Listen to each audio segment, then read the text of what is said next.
Сэндийн энх бат контрол комендатор нэвтрүүлэг лав гараг бүр 20 цаг 30 минут. Одоо үндсэндээ Монголын шүүхэд ардхан санал асуулга авахын тулд итгэхгүй болсон байх шүү. Итгэхгүй. Тий.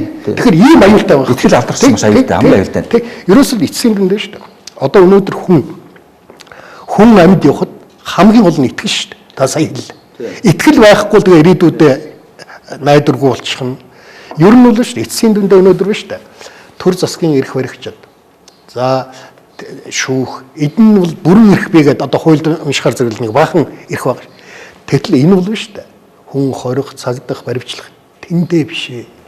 Энэ эрх чинь цаана итгэлтэй нээж, итгэл дааж иж энэ эрх чинь жинхэнэ эрх бол тэр одоо итгэх хүнийг одоо яаж сонгох юм бэ?